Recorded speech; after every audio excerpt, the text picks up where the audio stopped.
नसीम शाह ने कोयटा ग्लैडिएटर्स के साथ कंटिन्यू करने का मना किया है। 4 साल रिटेन करके रखा, 5 साल तो हमारा बच्चा है, जहाँ भी जाए या ना जाए। मेरिट बहुत ज़रूरी है। सबको निकाल दिया था कमरे से। मैंने कहा जो कोचेस बैठेंगे वो डिसाइड करेंगे कौन आएगा। बाबर का जाहिर सी बात है, हम पूरी कौम को अफसोस हुआ जब आपने इतना इन्वेस्ट किया 3.5 साल, अब वो जब सीख रहा है तो आपने अनसेरेमोनियसली, हमारे होता ही यही है unfortunately. Sarfaraz I think for the longer run is a good captain, तो is undoubtedly the best. Champions Trophy होगी वो प्रॉब्ली T20 फॉर्मेट पे होगी, क्योंकि ये खबर आई है ICC से।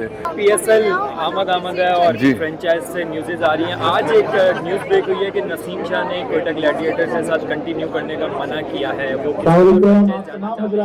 क्या इस चीज़ में अब तक ये आप लोगों के थ्रू ही पता लगा कि सुना जा रहा है, हमारी तरफ से तो नहीं जा रहा। तो अभी तो आई थिंक रिटेंशन में भी टाइम है और बस यही कह सकता हूँ कि अगर याद है कि नसीम को पहला भी जब हुआ था वो इंजर्ड थे और आपने रिटेन किया था जी, और फिर आपने अगले सीजन में खिलाया। 4 साल रिटेन करके रखा, 5 साल तो हमारा बच्चा है, जहाँ भी जाए या ना जाए। आई थिंक बस बेस्ट ऑफ लक। लेकिन वो खबरें तो चलती रहती हैं, आपको पिछले साल भी यही होता रहा। बट हम अभी कोशिश कर रहे हैं, अभी टीम फाइनलाइज नहीं हुई तो नसीम आपके प्लान में, क्योंकि फ्रेंचाइज के पास भी ये राइट है कि वो रोक सकता है। जी बिल्कुल बिल्कुल, यही है कि हाँ जी हाँ, अभी तक तो यही है। अच्छा, एक और जो चीज़ लोग फ्रेशली जो चाह रहे थे या बात कर रहे थे कि हो सकता है कि अगले सीजन में कोई कैप्टनसी चेंजेस वगैरह कुछ ऐसी कोई चीज़ आपके ऑन बोर्ड है? ये 8 साल से ये सवाल चल रहा है मेरे साथ, और अब देखें, वही मैं कह रहा हूँ, कोई nothing concrete. I think Sarfaraz और हम बैठ के आपस में बात करेंगे, what ever is good for the team वही फैसला करेंगे। दुबई जा रहा है, पहला फेज PSL का सिलेक्शन की वजह से नहीं, अभी क्लियरेंस हमें नहीं पता, मतलब बात नहीं हुई। आई थिंक जो इलेक्शंस बहुत करीब आ गए हैं, शायद इस वजह से बोर्ड अभी लिखेगा मिनिस्ट्री को। जब मिनिस्ट्री अगर क्लियरेंस देगी तो हम तो चाहते हैं पाकिस्तान में हो, बट अगर मिनिस्ट्री ने कहा कि यहाँ क्लियरेंस नहीं है, फिर हमें दुबई का सोचना है। नदीम भाई, आप वो हैं जो फ्रेंचाइज हमने देखा कि PCB के साथ अक्सर टोक तरीके से बात करते हैं, अपनी बात रखते हैं और आप लोगों को बाकी फ्रेंचाइज को।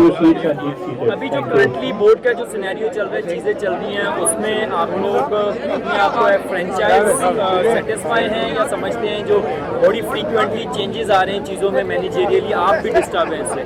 नहीं, आई थिंक देखें, चेंजेस इतनी जल्दी आई कि हमने 5 चेयरमैन देख लिए अपने 7-8 साल में। हम एक चेयरमैन से कोई बात करते हैं, उनसे किसी अंडरस्टैंडिंग पे आते हैं, फिर वो बोर्ड चेंज हो जाता है, तो प्रॉब्लम्स फिर शुरू से बतानी पड़ती हैं। तो आई थिंक ये पाकिस्तान क्रिकेट के लिए भी अच्छा नहीं है। कंटिन्यूएशन जब नहीं होगी, कहीं भी पॉलिसीज़ में नहीं होगी, तो आप देखें जो हशर हो रहा है हमारा। So I hope sanity will prevail और हम लोग दोबारा से एक कंटिन्यूटी देखें। तो यही मेरी इनसे अपील भी है कि यार 3-4 साल आप पॉलिसीज़ चलने दें और 4 साल के बाद भी वही पॉलिसीज़ अगर अच्छी हैं तो उनको कंटिन्यू करें। KCC में आए आप और पाकिस्तान कायदे आज़म ट्रॉफी जीत ली, बहुत अरसे से नहीं हो पा रहा था और हमने देखा कि टीम ने बड़ा अच्छा किया और हमने देखा कि जो यंगस्टर और जो सीनियर प्लेयर को बड़ी अच्छी एक टीम बनाई गई। तो में क्या ऐसा आपके पास है कि कौन सा आपको तो PCB होना चाहिए जिस भी तरफ आप जाते हैं टीम सक्सेस में देखा कि इसी तरह PSL और देखा जाए। अल्हम्दुलिल्लाह, आप जो कह रहे हैं 11 साल बाद कराची टाइटल जीती है, हम अंडर 19 भी ट्रॉफी जीत गए और अब इंशाल्लाह आज शायद या कल हमारा सेमीफाइनल है वनडे कप जो हो रहा है। अगर वो भी जीत गया तो आई थिंक पूरी टीम एफर्ट था। और सबसे बड़ी बात हमने ये करी थी, इस दफ़ा मेरिट बहुत ज़रूरी है। सबको निकाल दिया था कमरे से। मैंने कहा जो कोचेस बैठेंगे वो डिसाइड करेंगे कौन आएगा। फिर उनकी स्क्रूटनी हुई तो अल्हम्दुलिल्लाह अगर नीयत अच्छी होती तो अल्लाह ताला फल भी आता है। शान को टेस्ट का कैप्टन बनाया गया है और आप और शाहीन को लोग तनकीद कर रहे हैं कि शाहीन का जो बॉलिंग है बहुत ज़्यादा मुतासर रही है एशिया कप में भी, वर्ल्ड कप में भी, और उनको रेस्ट देना चाहिए था। उनको कैप्टन बना दिया गया और लोड उन पर डाल दिया गया। तो आप इस डिसीजन को कैसा देखते हैं? आई थिंक उनको T20 का कैप्टन बनाया है, जो कि अभी शुरू नहीं हो रही, उस टाइम है उसमें। सेकेंडली आई थिंक उसने जिस तरह लाहौर कलंदर को जितवाया है, तो आई थिंक वो फैक्टर जो है वो लोगों को समझ में आया। बट एक तरह आप सही कह रहे हैं कि फास्ट बॉलर है, प्रोन टू इंजरी है, तो वो एक मसला है। But I think is a good captain. शान भी इसी तरह आई थिंक जितना पढ़ा लिखा और जितना वो गेम को समझता है। आप अगर इंग्लैंड में देखें, माइक ब्रेडली एक कप्तान था, उसको लेके आए, इसी वजह उसकी कोई सेंचुरी नहीं है, बट उसने टेस्ट क्रिकेट खड़ी कर दी। तो आई थिंक शान में वो जरासीम है जो कैप्टन, एज अ कैप्टन। और बाबर का जाहिर सी बात है, हम पूरी कौम को अफसोस हुआ जब आपने इतना इन्वेस्ट किया 3.5 साल, अब वो जब सीख रहा है तो आपने अनसेरेमोनियसली, हमारे होता ही यही है अनफॉर्चुनेटली, बड़े टूर्नामेंट के बाद एक्स गिरती है कप्तान पे बेचारे पे।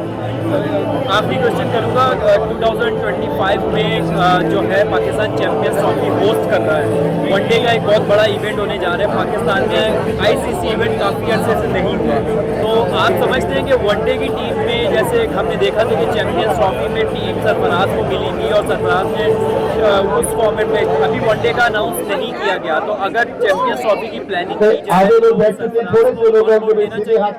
एज अ कैप्टन सरफराज को बहुत इंटरेस्टिंग मैं ये कह रहा हूँ कि 25 में चैंपियंस ट्रॉफी पाकिस्तान में बहुत बड़ा इवेंट है, वनडे की टीम दोबारा भी बनाई जाएगी दोबारा से, तो आप समझते हैं कि सरफराज को एज अ कैप्टन खाना खा रहे हैं करना चाहिए? असल में चीज़ ये है कि Sarfaraz I think for the longer run is a good captain, तो is undoubtedly the best. But अगर आप लंबी क्रिकेट देखें तो उसमें वनडे आता है और टेस्ट आता है। I think an excellent choice, जिस तरह मेहनत कर रहा है, जैसे अभी आपने कहा कायदे आज़म ट्रॉफी जिता के आया है, तो उसको प्री मेच्योरली, एक तो आपने रिटायर ही गलत किया, लेकिन अब किया तो आई थिंक, लेकिन जो अभी खबर आई है कि जो चैम्पियंस ट्रॉफी होगी वो प्रॉब्ली T20 फॉर्मेट पे होगी, क्योंकि ये खबर आई है आईसीसी से, क्योंकि स्पॉन्सर्स बहुत जोर दे रहे हैं, सारे उस पर कर रहे हैं, तो I think the format will be change.